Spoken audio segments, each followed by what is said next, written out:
بسم اللہ الرحمن الرحیم۔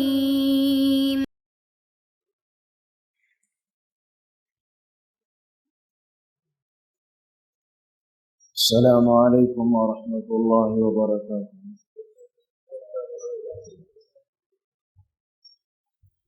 الحمد للہ نحمده ونستعینه ونستغفره ونؤمن به ونتوکل علیہ ونعوذ باللہ من شرور انفسنا ومن سیئات اعمالنا، من يهده الله فلا مضل له ومن يضلل فلا هادي له، ونشهد أن لا إله إلا الله وحده لا شريك له، ونشهد أن سيدنا ومولانا محمدا عبده ورسوله، أما بعد فأعوذ بالله من الشيطان الرجيم، بسم الله الرحمن الرحيم، والمؤمنون والمؤمنات بعضهم أولياء بعض، يأمرون بالمعروف وينهون عن المنكر ويقيمون الصلاة ويؤتون الزكاة ويطيعون الله ورسوله، أولئك سيرحمهم الله، إن الله عزيز حكيم۔ درود شریف ہے۔ اللهم صل على محمد وعلى آل محمد كما صليت على إبراهيم وعلى آل إبراهيم إنك حميد مجيد، اللهم بارك على محمد وعلى آل محمد كما باركت على إبراهيم وعلى آل إبراهيم إنك حميد مجيد۔ قابل احترام بھائیوں، دوستو، بزرگوں،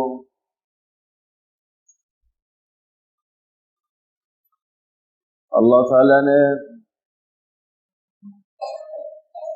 اپنے ہر بندے کو جو بھی نعمت دی ہے،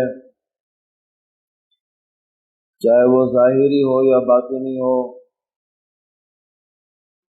جس کے پاس جس نوعیت کی بھی نعمت ہے وہ اللہ تعالیٰ کی عطا ہے، اس کا اپنا کوئی کمال نہیں۔ ساری مخلوقات اللہ پاک نے ایسی مہر لگائی ہے کہ کوئی اپنا سر نہیں اٹھا سکتا۔ وہ مہر کیا لگائی ہر انسان پر؟ یا ایھا الناس انتم الفقراء، اے انسانوں تم سب فقیر ہو۔ اللہ فرماتا ہے، فقیر کہتے ہیں بھیکاری کو، بھیک مانگنے والے کو، محتاج کو۔ یہ جو اللہ نے ہمیں دو ہاتھ دیے نا، جو ہم دعا کے لیے مانگتے نا، یہ بھیک ہے۔ اس کو ایسے ملاتے نا تو پیالہ بن جاتا ہے۔ یہ پیالہ ہے، بھیک مانگنے کا پیالہ ہے۔ یہ کس سے مانگتے؟ اللہ تعالیٰ سے مانگتے۔ اب کون مالدار، کون کوئی کچھ نہیں ہے، اللہ کی نظر میں کچھ نہیں، سب فقیر ہے۔ یا ایھا الناس انتم الفقراء الی اللہ، اے انسانوں تم سب فقیر ہو، سب میرے محتاج ہو۔ تو غنی کون ہے؟ تو اپنے بارے میں فرمایا واللہ هو الغنی، اللہ تعالیٰ غنی ہے، اس کے خزانے لامحدود ہیں، وہ کسی سے لیتا نہیں ہے، وہ دیتا ہے۔ ان اللہ هو الرزاق، اللہ پاک رزاق ہے، سب کو روزی دیتا ہے، فقط میرے اور آپ کو نہیں دیتا ہے، پانی کی مخلوقات کو بھی روزی دیتا ہے۔ وہ ریگستان صحراؤں میں رہنے والے جانور، اڑنے والے پرندے، درندے، چیر پھاڑ کرنے والے، سب کو روزی دیتا ہے۔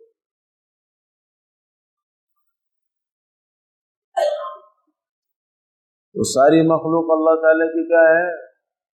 محتاج ہے، فقیر ہے۔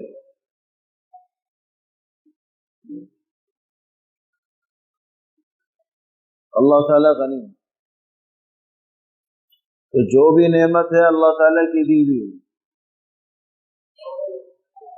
اپنی ہر نعمت کی نسبت اللہ کی طرف کرنی چاہیے۔ مکان دیا یہ اللہ کی نعمت ہے، سواری دی، روزگار دیا، دکان دیا، صحت دی، کچھ بھی دیا، اس کی نسبت کس کی طرف ہو؟ اللہ تعالیٰ کی طرف.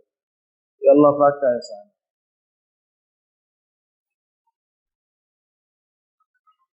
اب کچھ نعمتیں ایسی ہیں کہ دنیا میں اس کا متبادل ہے،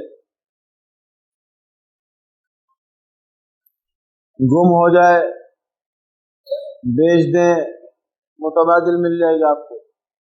آپ نے گھڑی لے لی، آپ کو پسند نہیں، آپ کسی کو دے دو، آپ دوسری لے لیں گے گھڑی. آپ نے گاڑی لے لی، آپ نے چلائی، کافی ٹائم گزر گیا، آپ نے کہا پرانی ہو گئی، بیچ دو اس کو، اب نیا ماڈل لے لو تو لے لو. متبادل ہے نا اس کا. مکان بنایا، آپ کو پسند نہیں آیا، بیچ دیا، دوسری جگہ چلے گیا.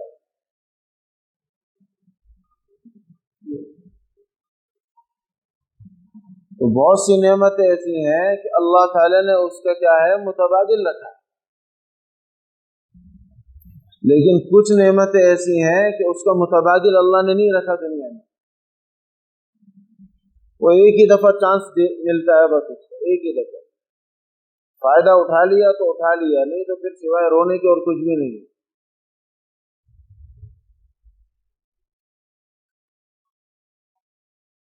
اور ان نعمتوں میں سے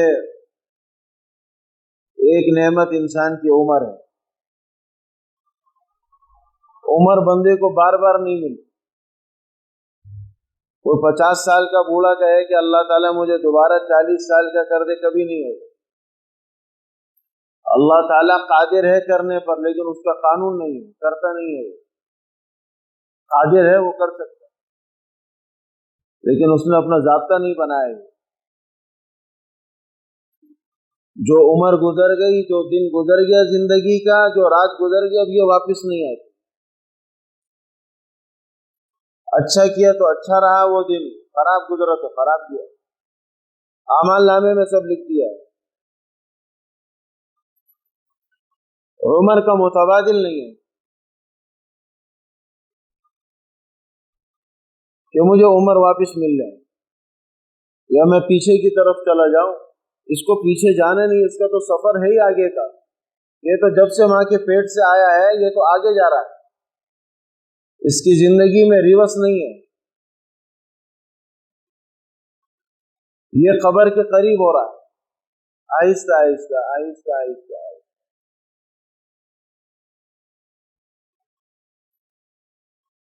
تو عمر اس کا متبادل نہیں ہے. جس نے اپنی عمر میں اپنے اللہ کو راضی کر لیا تو فائدے میں رہا، اور بیکار زندگی گزاری تو دنیا بھی برباد، آخرت بھی.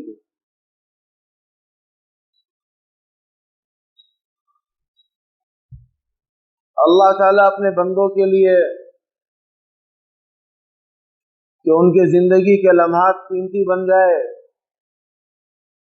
میں ان سے راضی ہو جاؤں، جنت کا فیصلہ کر دوں ان کے لیے، تو اللہ تعالیٰ اپنے بندوں کے لیے خیر کی ہواؤں کو چلاتے ہیں. کچھ ہوائیں خیر کی دن میں اللہ چلاتے ہیں، کچھ ہوائیں ایسی ہوتی ہیں جو رات میں چلتی ہیں، لیکن یہ سال کے 12 مہینے نہیں ہوتے.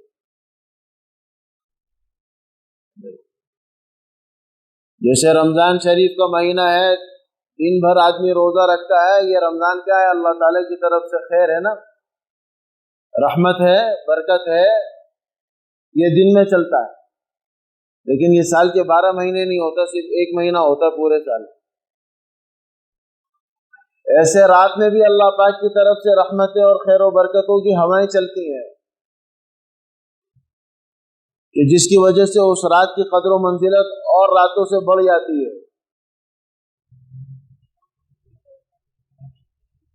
اور ایسی راتیں پورے سال میں 5، ایسی راتیں پورے سال میں 5 راتیں ہیں کہ اس کی قدر و منزلت، اس کی عظمت پورے سال کی راتوں سے اونچی. ان میں سے ایک رات یہ اب آنے والی ہے جس کو شب برات کہتے ہیں. 15ویں شعبان کی شب ہے. برکت والی رات ہے یہ۔ دوسری رات جو ہے جو تمام راتوں میں سب سے اعلیٰ ہے وہ رمضان کے آخر عشرے میں آتی ہے، اس کو شب قدر کہتے ہیں۔ تیسری رات جو خیر و برکت والی ہے وہ جس کو میٹھی عید کہتے ہیں، عید الفطر والی رات، وہ برکت والی ہے۔ اور چوتھی رات جو ہے حدیث شریف میں آتا ہے، اللہ کے رسول صلی اللہ علیہ وسلم نے فرمایا بقرہ عید کی رات، جس دن صبح عید ہوتی ہے وہ رات فرمایا یہ بڑی برکت والی ہے۔ اور پانچویں رات فرمایا 9 ذی الحجہ، جس میں حاجی عرفہ کے لیے جاتے ہیں، وہ رات بڑی برکت ہے۔ پورے سال میں حدیث شریف میں آتا ہے یہ 5 راتیں بڑی قدر و منزلت والی ہیں۔ اب جس نے اس رات میں اللہ کو راضی کر لیا تو جنت اس کے لیے واجب ہو جاتی ہے، اور جو غافل رہا تو بدقسمتی ہے اس کی، پھر پتہ نہیں اس کو اگلے سال یہ رات ملتی ہے یا وہ قبرستان میں ہوگا، یہ اس کو نہیں پتہ۔ تو وہ فضیلت اور برکت والی راتوں میں سے ایک رات ہی ہے جو آنے والی ہے انشاءاللہ۔ اللہ تعالی ہم سب کو نصیب فرمائے، جو بڑی برکت والی رات ہے۔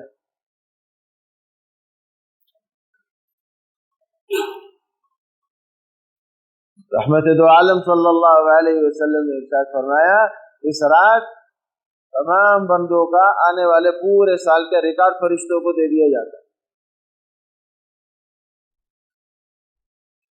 اللہ تعالی نے ساری باتیں انسانوں کی تقدیر میں لکھ چکے ہیں، تقدیر میں لکھا جا چکا ہے، جیسے اللہ نے چاہا ویسے لکھ دیا گیا، لیکن ہر سال کا جو حساب ہے وہ صرف اس رات فرشتوں کو دیا جاتا ہے،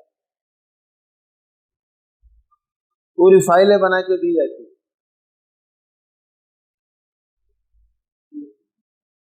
یہ بندہ مرے گا یا زندہ رہے گا، کتنی اس کی روزی ملے گی، کیا اس پہ حالات آئیں گے، وہ سب اس میں لکھا ہوا ہوتا ہے۔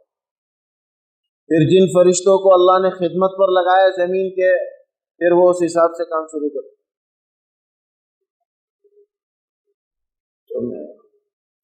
تو اس رات میں یہ ہوتا ہے۔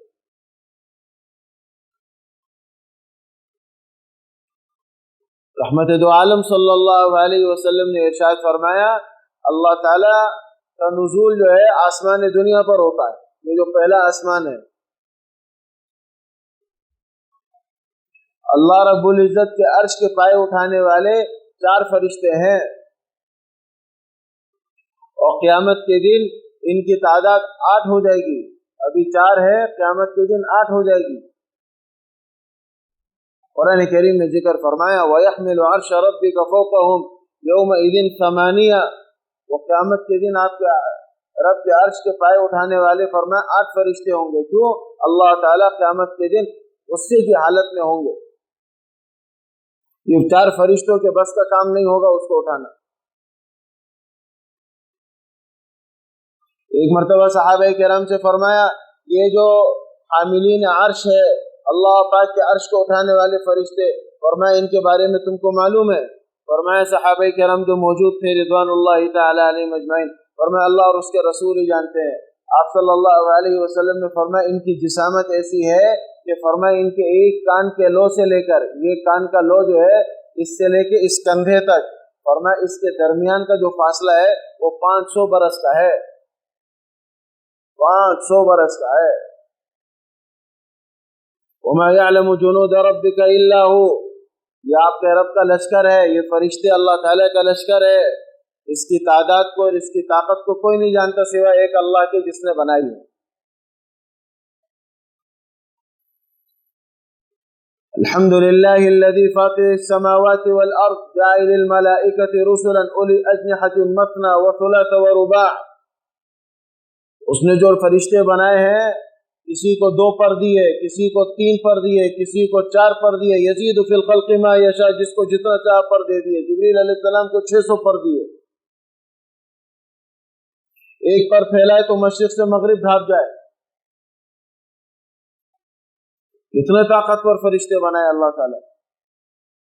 قوم لوط کی پوری بستی کو جبریل علیہ السلام نے اپنے ایک پر کے نوک سے اٹھایا، صرف پوری زمین کے اس ٹکڑے کو جہاں یہ ظالم لوگ تھے، ایک نوک سے، پر کے ایک نوک سے اس ٹکڑے کو زمین کے اٹھایا۔ کہاں تک اٹھایا؟ آسمان کے قریب لے گئے۔ فرشتوں نے آوازیں سنی، ان کی چیخ و پکار کی۔ جس کے اللہ تعالیٰ نے جس فرشتے کے پر کی نوک میں اتنی طاقت رکھی ہو تو اس کے باقی بدن کی طاقت کیا ہوگی؟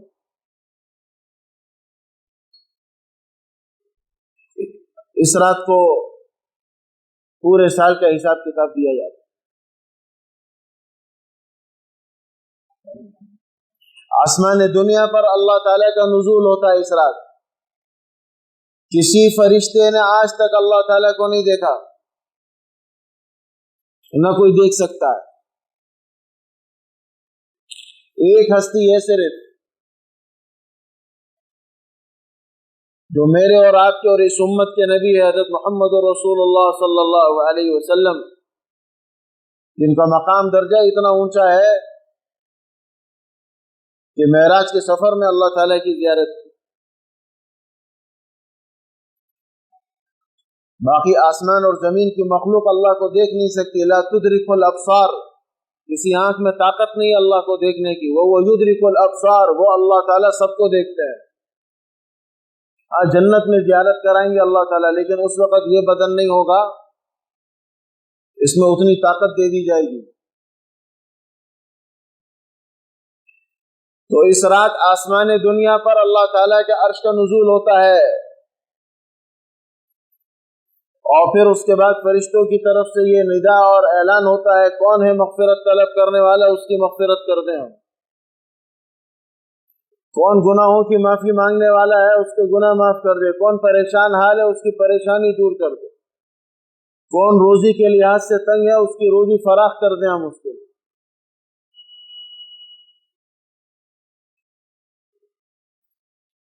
تو یہ اللہ تعالیٰ کی طرف سے اعلانات ہوتے ہیں۔ ایسے ہمارے یہاں مارکیٹوں میں آفر لگتی ہے نا، کچھ وقت کے لیے لگتی ہے، بھائی اس کے ریٹ کم کر دیے، جلدی لے لو، بھائی لینے والے لے لیتے ہیں۔ ایسے اللہ تعالیٰ کی طرف سے بھی آفر آتی ہے، کون ہے جو ہم بخش دے اس کو۔ اب خوش نصیب ہے وہ جو ان راتوں میں اپنے اللہ کو راضی کر لیتے ہیں اور مغفرت ان کی مقدر ہو جاتی ہے، جنت کا وجوب ان کے لیے ہو جاتا ہے۔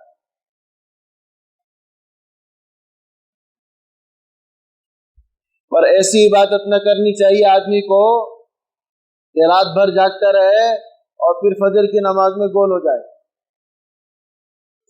کوئی فائدہ نہیں ایسی عبادت کا۔ فجر کی نماز فرض ہے،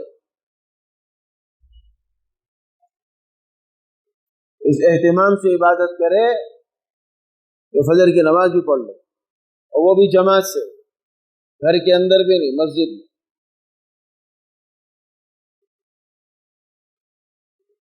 لیکن اللہ کے رسول صلی اللہ علیہ وسلم نے ارشاد فرمایا، کچھ ایسے بھی بد نصیب لوگ ہیں کہ اس رات ان کی مغفرت نہیں ہوتی۔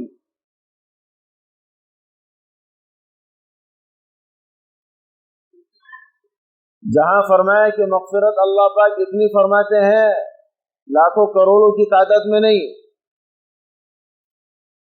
اللہ کے رسول علیہ السلام نے فرمایا اس قدر مغفرت ہوتی ہے جیسے ایک قبیلہ تھا عرب میں، اس کا نام تھا قبیلے کا بنو کلب۔ ان کی بھیڑ بکریاں بہت مشہور تھی، اس پہ بہت زیادہ اون بال ہوتے تھے، فرمایا اس سے بھی زیادہ تعداد میں اللہ بخشش فرما دے۔ انسان اپنے بال نہیں گن سکتا تو بھیڑ بکریوں کے بال کیسے گنے گا؟ اس سے بھی فرمایا زیادہ اللہ مغفرت۔ تو جہاں اس کی مغفرت اتنی عام ہے، تو یہ ایسے کون سے بد نصیب لوگ ہیں کہ جو اس رات بھی محروم ہو جاتے ہیں مغفرت سے؟ سرور دو عالم صلی اللہ علیہ وسلم نے ارشاد فرمایا، پہلے نمبر پر وہ شخص چاہے مرد ہو یا عورت ہو، اس کی بخشش نہیں ہوتی۔ فرمایا جو مشرک ہو، شرک کرنے والا ہو، اللہ کے ساتھ کسی کو شریک ٹھہراتا ہو، نظریہ اور عقیدہ اس کا مشرکانہ ہو،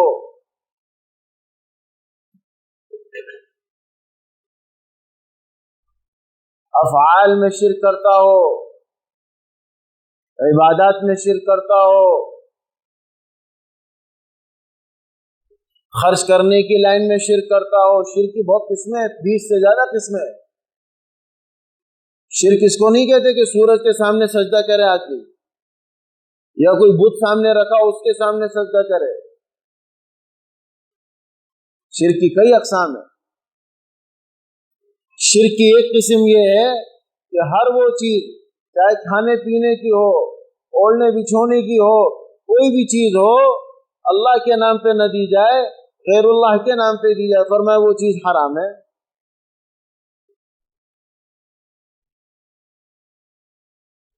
چاہے وہ نظر و نیاز ہو، چاہے وہ کوئی بھی چیز ہو اللہ کے نام پر۔ اللہ تعالیٰ خود فرماتے ہیں اپنے کلام پاک میں، وَلَا تَأْكُلُوا مِمَّا لَمْ يُذْكَرِ اسْمُ اللَّهِ عَلَيْهِ، مت کھاؤ ان چیزوں کو بھلے وہ حلال کیوں نہ ہو۔ مسلمان تو حلال ہی کھائے گا، اس حلال کے بارے میں فرمایا اس کو مت کھاؤ۔ اللہ پاک فرما رہے جس پہ میرا نام نہ لیا گیا ہو، مِمَّا لَمْ يُذْكَرِ اسْمُ اللَّهِ عَلَيْهِ، ان حلال چیزوں کو مت کھاؤ جس پر ہمارا نام نہیں لیا گیا۔ وَإِنَّهُ لَفِسْقٌ، وہ حلال بھی فرمایا اب مردار ہے۔ مرغی ہو، بکرا ہو، حلال کوئی بھی جانور ہو، غیر اللہ کے نام پر اس کو کاٹا گیا، یہ فلانے بابے کے نام پر ہے، ٹھیک ہے، اب اس کا کھانا ایسا ہے جیسے کتے کو کھانا۔ ہمارے نام پر چیزیں کھایا کرو، اللہ تعالیٰ فرماتے ہیں 8ویں پارے میں، فَكُلُوا مِمَّا ذُكِرَ اسْمُ اللَّهِ عَلَيْهِ، کھاؤ ان چیزوں کو جو ہمارے نام پر کاٹی جائے، ہمارے نام پر دی جائے، جو ہمارے نام پر کاٹی جائے، ہمارے نام پر دی جائے، اس کو لو، کھاؤ اس کو۔ فرق شرک کی کئی اقسام ہیں۔ ہر وہ صفت جو صرف اللہ تعالیٰ کے ساتھ خاص ہے، اس صفت کو مخلوق کی طرف منتقل کرنا یہ شرک ہے۔ ہر وہ صفت جو کس کے لیے خاص ہے، صرف اور صرف ایک اللہ تعالیٰ کے ذات کی، اس کے ساتھ اس صفت میں کوئی شریک نہیں ہے۔ جیسے قرآن کریم میں فرمایا یَهَبُ لِمَن یَشَاءُ إِنَاثًا، جس کو ہم چاہتے ہیں بیٹیاں دیتے ہیں، وَيَهَبُ لِمَن یَشَاءُ الذُّكُورَ، جس کو ہم چاہتے ہیں بیٹے دیتے ہیں۔ یہ ہمارے اختیار میں ہے۔ یہ کسی کو بیٹیاں دے دی، کسی کو بیٹے دے دیے، او یزوجہم ذکرانا و اناثا، اور جس کو چاہتے ہیں بیٹے بھی دیتے ہیں، بیٹیاں دونوں دے دیتے ہیں۔ ویجعل من یشاء عقیما، اور جس عورت کو چاہتے ہیں اس کو بانجھ کر دیتے ہیں۔ اللہ پاک فرماتے ہیں اس کی اولاد نہیں ہوتی، وہ لاکھ کوششیں کر لے جب تک وہاں سے حکم نہیں آئے۔ اب یہ صفت اللہ تعالیٰ کے ساتھ خاص ہے، اولاد کا دینا۔ اب یہ صفت خاص سے کوئی مخلوق کی طرف منتقل کر دے کہ فلانے بابا بھی بچے دیتے ہیں، چلے جاؤ وہاں پر، تو ہو گیا معاملہ، گڑبڑ ہو گیا۔ تو لہذا جو چیزیں اللہ تعالیٰ کے لیے خاص ہے اس کو مخلوق میں نہ ملایا جائے۔ اس لیے اللہ کے رسول علیہ السلام نے فرمایا جددوا ایمانکم، جددوا ایمانکم، اپنے ایمان کو تازہ کرتے رہا کرو۔ انسان کو پتہ نہیں ہوتا، بعض مرتبہ ایسا کفریہ کلمہ کہہ دیتا ہے کہ بالکل ایمان کے آخری بارڈر پہ پہنچ جاتا ہے، اور پھر فرمایا ایمان کی تجدید کلمہ طیبہ سے ہوتی ہے، لا الہ الا اللہ محمد رسول اللہ، یہ پڑھتے رہا کرو فرمایا، تاکہ اگر خدا نہ خواستہ کوئی ایسی بات ہوئی ہو اس کلمے کی تجدید سے اللہ معاف کر دیں گے۔ مشرک کی بخشش نہیں ہوتی اس رات میں۔ دوسرے نمبر پر فرمایا اللہ کے رسول صلی اللہ علیہ وسلم نے ماں باپ کا نافرمان، اس کی بھی بخشش نہیں ہوتی ہے، بھلے ساری رات تسبیح لے کے پڑھتا رہے، مصلی پہ بیٹھا رہے، ماں باپ کا نافرمان ہے، جب تک ان کو راضی نہیں کر لے گا، ان کو خوش نہیں کر لے گا، یہ اس رات اللہ کی بخشش سے محروم۔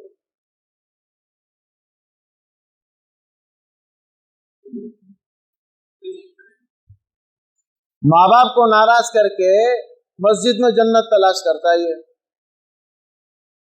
ماں باپ کو ناراض کر کے جانماز میں جنت تلاش کرتا ہے۔ ارے بھائی جنت تو گھر میں ہے آپ کے۔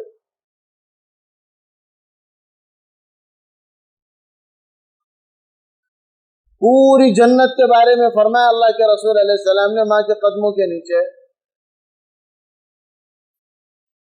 اور یہ ادھر مسجد میں تلاش کر رہا ہے اس کو۔ بتاؤ اس سے بڑا بے وقوف ہے کوئی؟ باپ کے بارے میں فرمایا یہ جنت کا درمیانی دروازہ ہے، حضور علیہ السلام نے فرمایا باپ جنت کا درمیانی دروازہ ہے، تیری مرضی ہے کھول لے تو اندر چلا جائے گا جنت میں، تیری مرضی ہے تو توڑ دے اس کو۔ کھولنا یہ ہے کہ اپنے والد کو خوش کر لے، اور توڑنا یہ ہے کہ اس کو ناراض کر۔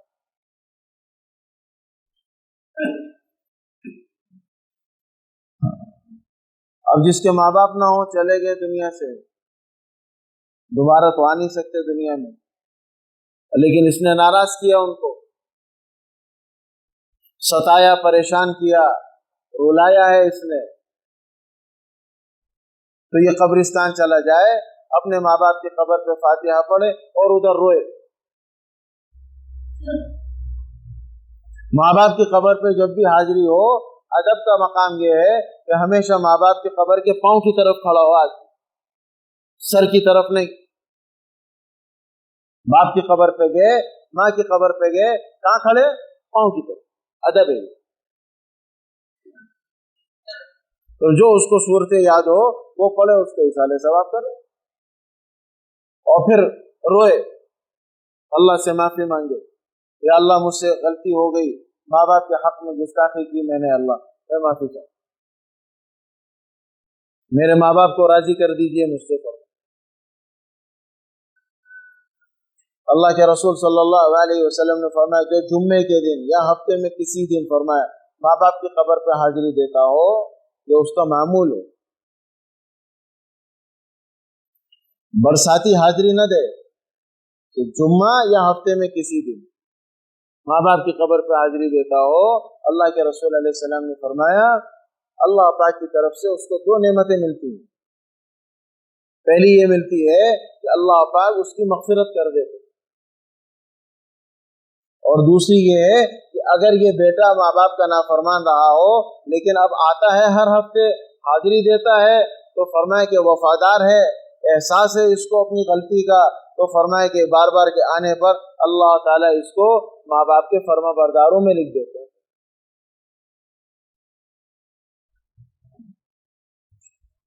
ماں باپ کے نافرمان کی اس رات مغفرت نہیں ہوتی۔ تیسرے نمبر پر فرمایا اللہ کے رسول صلی اللہ علیہ وسلم نے کہ وہ مرد جو اپنی شلوار، اپنا تہمن، اپنی لنگی یا پینٹ شرٹ پہننے والے ان کے ٹخنے ڈھپے میں ہو، کھلے ہوئے نہ ہو، فرمایا ان کی بھی اس رات بخشش نہیں۔ اور یہ گناہ معاشرے میں عام ہے، یہ گناہ معاشرے میں کیا ہے؟ عام ہے۔ مردوں کو حکم یہ ہے کہ ہمیشہ اپنی شلوار پہنی ہو تو شلوار، لنگی ہو تو لنگی اوپر ہو، پینٹ پہنی ہے تو اس کو اوپر رکھے، اور یہ جو دو ہڈیاں ہیں ٹخنوں کی ابری ہوئی اس سے اوپر ہو۔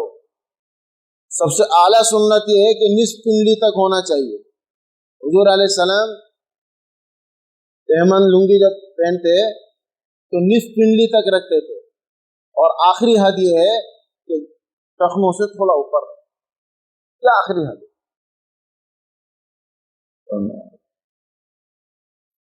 سخت ترین وعید ہے۔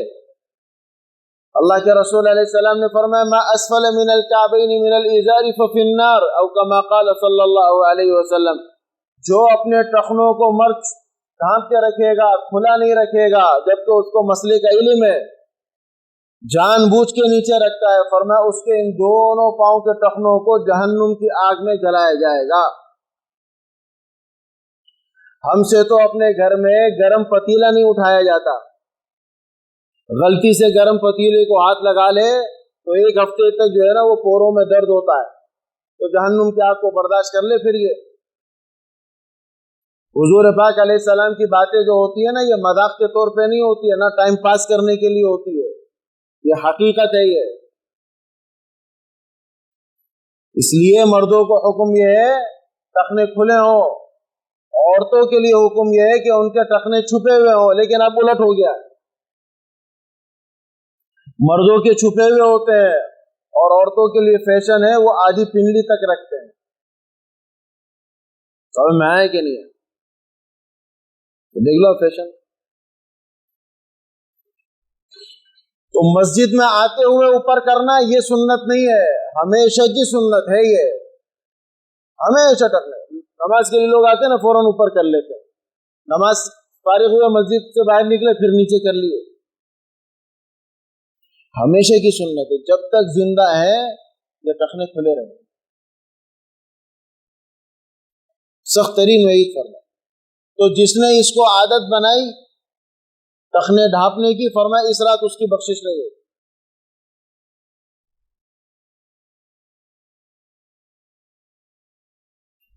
اور اگلی بات ارشاد فرمائی، شراب پینے والا جو شراب کا عادی ہو، توبہ نہ کرے، استغفار نہ کرے، اس کی بھی اس رات مغفرت نہیں ہوتی فرمایا۔ اور آخری بات ارشاد فرمائی، اس شخص کی بھی مغفرت نہیں ہوتی مسلمان کی، چاہے مرد ہو یا عورت ہو، جس کے دل میں کینہ ہو، حسد ہو، بغض ہو، اس کی مغفرت بھی نہیں ہوتی۔ اب بتا کوئی آدمی گوبر کا ٹوکرا لے کے اپنے سر پہ اور نماز پڑھے تو ہو جائے گی اس کی نماز؟ اتنا بڑا گند اس نے اپنے سر پہ رکھا ہوا ہے، گوبر کا ٹوکرا ہے، بدبو پھیل رہی ہے، کیسے ہوگی نماز؟ تو اس آدمی کی عبادت میں کیا جان آئے گی جو اللہ کے سامنے کھڑا ہے، مسجد میں نماز کی حالت میں ہے، تلاوت کر رہا ہے، ہاتھ میں تسبیح ذکر کر رہا ہے، لیکن دل اس کا بدبودار ہے، سڑا ہوا دل ہے اس کا، کینے سے بھرا ہوا دل ہے، حسد سے بھرا ہوا دل ہے، بغض سے بھرا ہوا دل ہے، کیا اس کی عبادت میں جان آئے گی؟ کیسے قبول ہوگی؟ اس رات بھی مغفرت نہیں ہوتی ایسے آدمی کی فرمایا۔ اس لیے دلوں کو صاف رکھے، کسی سے کوئی کینہ نہیں، کسی سے کوئی حسد نہیں۔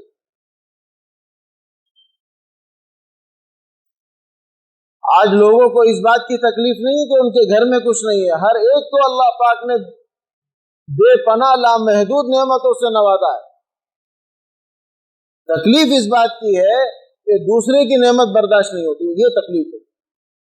دوسرے کا کپڑا برداشت نہیں ہوتا، دوسرے کی گاڑی برداشت نہیں ہوتی، دوسرے کی عزت برداشت نہیں ہوتی، دوسرے کی ترقی برداشت نہیں ہوتی۔ تو یہ تو اللہ تعالیٰ کی دین ہے بھائی۔ ایک ہی ماں باپ کے 4-5 بچے ہوتے ہیں، ایک کو اللہ بہت نوازتا ہے، ایک بیچارہ ایسا ہوتا ہے کہ پورا مہینہ اپنے آپ کو کھینچتا ہے وہ۔ تو نحن قسمنا بینہم معیشتہم فی الحیات الدنیا، اللہ پاک فرماتے ہیں قرآن کریم میں کہ معیشت تو ہم تقسیم کرتے ہیں لوگوں کی زندگی میں، کس کو کتنا دینا ہے۔ کسی کو اللہ بغیر محنت کے گھر میں بیٹھے بیٹھے دیتا ہے، کسی کو بیچارہ دن بھر دھوپ میں گھوم رہا ہوتا ہے، اس کو اتنا ملتا ہے کہ اس کا رات بھر کا گزارا ہو جائے۔ مخلوق کے ہاتھ میں تو نہیں ہے یہ۔ کسی کو عزت دے دی اللہ نے، کسی کو ترقی دے دی اللہ تعالیٰ، لوگ اس سے محبت کرتے ہیں، یہ کیوں جلتا اس سے؟ اللہ تعالیٰ کی تقسیم پہ اعتراض ہے اس کو، اللہ تعالیٰ کی تقسیم پہ اس کو اعتراض ہے۔ اس لیے دلوں کو صاف رکھ، کسی سے کینہ نہیں، کسی سے، ہر ایک کو اللہ اپنے مقام پہ خوش رکھے۔ ہمیں جو نعمت دی ہم اس پر اللہ کا شکر ادا کریں، ہماری تو اتنی بھی اوقات نہیں ہے، پھر بھی اللہ نے اتنا نوازا ہے، اور جو دے دیا ہے اس پہ صبر کرے، جو دے دیا ہے اس پہ صبر۔ زیادہ اوپر کی طرف دیکھے گا تو ٹھوکر لگے گی، نیچے دیکھ کے چلے گا تو بچ کے رہے گا، نیچے دیکھ کے چلے گا تو زندگی سکون سے گزرے گی، دائیں بائیں دیکھے گا لوگوں کو مقابلہ کرے گا تو ٹھوکریں لگے گی، اور پریشان الگ ہوگا، اور سب سے بڑی بدبختی یہ ہے کہ اللہ کی نظر میں گر جائے گا، اللہ تعالیٰ کی نظر میں گر جائے گا۔ تو جو اللہ کی نظر میں گر جائے اس کی کیا اوقات ہے؟ تو اس مبارک رات میں 15ویں شعبان کی جو رات ہے جس کو شب برات کہتے ہیں، اس رات میں اس کی بھی مغفرت نہیں ہوتی۔ جس کے دل میں معمولی سے بھی کینہ ہوگا، حسد ہوگا، بغض ہوگا، اللہ تعالیٰ یہ مبارک رات ہمیں نصیب فرمائے اور ان تمام گناہوں سے ہمیں اور تمام کلمہ گو کو محفوظ فرمائے اور سب کی مغفرت فرمائے، سب کی کیا فرمائے؟ مغفرت۔ ایک گناہ ایسا ہے جو معاشرے میں پھیلتا جا رہا ہے، جو اللہ تعالیٰ کے عذاب کو متوجہ کرتا ہے، اور وہ بڑھتا ہی آ رہا ہے معاشرے میں، جس کا اللہ تعالیٰ نے بار بار قرآن کریم میں ذکر فرمایا، بار بار اپنے بندوں کو تو متوجہ کیا ہے۔ ایک مقام پہ فرمایا وَلْتَكُمْ مِنْكُمْ أُمَّةٌ يَدْعُونَ إِلَى الْخَيْرِ يَأْمُرُونَ بِالْمَعْرُوفِ يَنْهَوْنَ عَنِ الْمُنْكَرِ۔ ایمان والے وہ ہیں جو اپنے دوسرے بھائیوں کو بھلائی کا حکم دیتے ہیں، برائی سے روکتے ہیں۔ دوسرے مقام پر فرمایا كُنْتُمْ خَيْرَ أُمَّةٍ أُخْرِجَتْ لِلنَّاسِ تَأْمُرُونَ بِالْمَعْرُوفِ تَنْهَوْنَ عَنِ الْمُنْكَرِ۔ یہاں پر بھی فرمایا بھلائی کا حکم دیتے ہیں، برائی سے روکتے ہیں۔ ہمارے معاشرے میں برائی سے روکنے کا تصور بالکل ختم ہو گیا ہے۔ جو دیندار طبقہ کہلاتا ہے وہ تک کے جو ہے آگے پھیر کے نکل جاتے ہیں، تو عام لوگوں سے کیا گلہ شکوہ؟ سرور دو عالم صلی اللہ علیہ وسلم کا فرمان ہے جس آبادی میں کھلے عام گناہ ہونے لگے، باوجود قدرت اور استطاعت ہونے کے پھر بھی کوئی روکے نہیں، منع نہ کرے، اللہ پاک اس آبادی پر عمومی عذاب کو اتار دیتے۔ پھر جب عمومی عذاب آتا ہے تو پھر ہر ایک پریشان ہوتا ہے۔ پھر فرمایا حضور پاک علیہ السلام نے پھر تمہارے نیک لوگ بھی دعائیں مانگیں گے، اللہ پاک ان کی دعاؤں کو بھی قبول نہیں کرتے۔ دعائیں قبول نہ ہونے کی ایک وجہ یہ ہے، رحمت دو عالم صلی اللہ علیہ وسلم کا فرمان ہے، میری امت نے فرمایا قیامت کے دن ایسے لوگ قبروں سے اٹھائے جائیں گے جن کی شکلیں اللہ نے سور اور بندر کی بنا دیں گے۔ اللہ پاک ہماری حفاظت فرمائے۔ میری امت نے فرمایا قیامت والے دن ایسے لوگ اٹھیں گے قبروں سے کہ جن کی شکلیں اللہ بندر اور سور کی بنا دیں گے۔ فرمایا یہ وہ لوگ ہوں گے جو دنیا کے اندر رہتے ہوئے ان کو اللہ نے حیثیت اور طاقت اور استطاعت دی تھی، ان کے سامنے گناہ ہوتے رہے، باوجود طاقت اور قدرت ہونے کے انہوں نے زبان کو استعمال نہیں کیا، روکا نہیں اس گناہ سے، اور چشم پوشی کر کے چلے گئے۔ یہ اس گناہ کی سزا ہے۔ فرمایا کہ ان کی شکلوں کو اللہ بگاڑ دے۔ تصور ختم ہو گیا منکر پر روکنے کا۔ بے حیائی ہو رہی ہے تو ہونے دو، گناہ ہو رہا ہے تو ہونے دو، ہمیں کیا لینا دینا ہے؟ اللہ پاک کا غصہ جمع ہوتا رہتا ہے، پھر جب اللہ پاک غضب کی طرف متوجہ ہوتے ہیں اس بندے اور اس آبادی کے، تو پھر ایسا عذاب نازل کرتے ہیں کہ پھر اس میں سے وہ بچ نہیں سکتے۔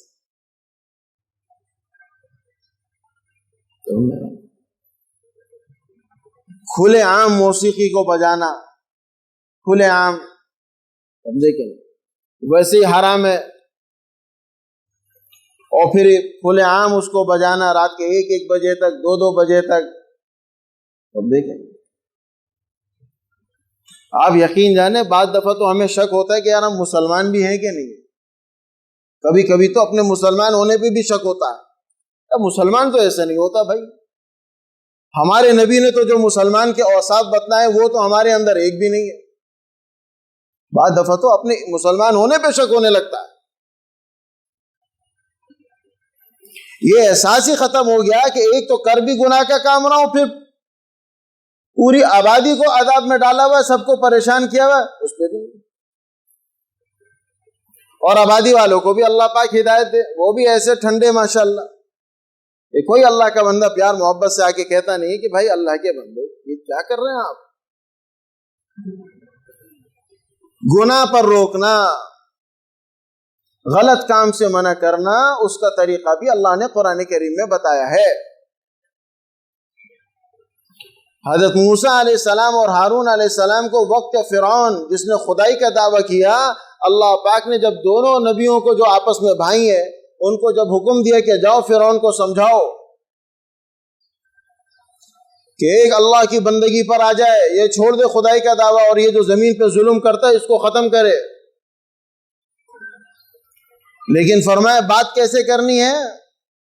لڑنا نہیں ہے، لڑنا نہیں ہے فرمایا، نہ غصے سے بات کرنی ہے، نہ اونچی آواز میں بات کرنی ہے، بلکہ فرمایا فَقُولَا لَهُ قَوْلًا لَيِّنًا، تم دونوں اس سے نرمی سے بات کرنا، محبت سے بات کرنا، پیار سے بات کرنا، لڑنا نہیں اس سے، نرمی سے بات کرو گے لعلہ یتذکر، ہو سکتا ہے اس پہ اثر کر جائے، نصیحت کو مان لے وہ، او یخشا، یا ہو سکتا ہے ڈر جائے وہ، اللہ کے عذاب سے ڈر جائے۔ تو یہ طریقہ کار بتلایا ہے دوسرے کو سمجھانے۔ لڑنے سے مسئلے حل نہیں ہوتے، چیخنے چلانے سے مسئلے حل نہیں ہوتے، بلکہ معاملہ انتقامی کی طرف چلا جاتا ہے، معاملہ ضد کی طرف چلا جاتا ہے، اگلا کہتا ہے اب کر کے دکھا دے، اب تو کروں گا میں، پیار سے، محبت سے۔ دیکھو بھائی اس بات سے، اس عمل سے اللہ ناراض ہو، اور بہت ہی آپ کو زیادہ شوق ہے تو پھر اپنے لمٹ میں رہو بھائی، آپ نے دوسروں کو کیوں عذاب میں ڈالا۔ نماز جیسی عبادت جو اہم رکن ہے، کسی حال میں اس کی معافی نہیں ہے،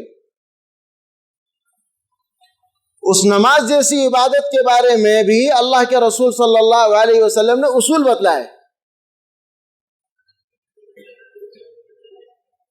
وہ اصول یہ ہے کہ آپ نے فرمایا کہ تم میں سے جو بھی آدمی امام ہو، امامت کراتا ہو، نماز پڑھاتا ہو، اس امام کو اللہ کے رسول علیہ السلام نے یہ پابند کیا اس بات کا کہ من ام احدکم فلیخفف الصلاۃ، تم میں سے جو امام بنے تو اس کو چاہیے ہلکی نمازیں پڑھائے، لمبی لمبی نمازیں نہ پڑھائے تاکہ مقتدیوں کو تکلیف نہ۔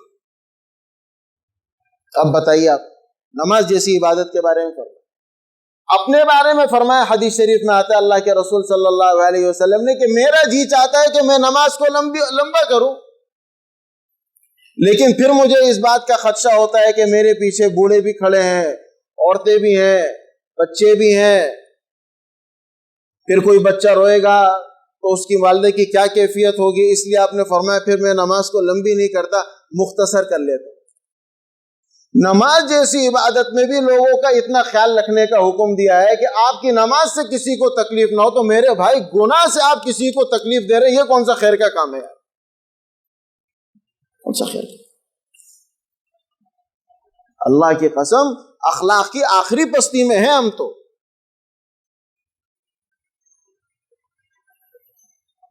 اخلاق نام کی چیز تو ہے ہی نہیں ہمارے اندر۔ تو پڑوس میں میت ہوئی ہو، 3 دن بھی نہیں ہوئے ہوں گے، برابر میں گانے بج رہے ہوں گے۔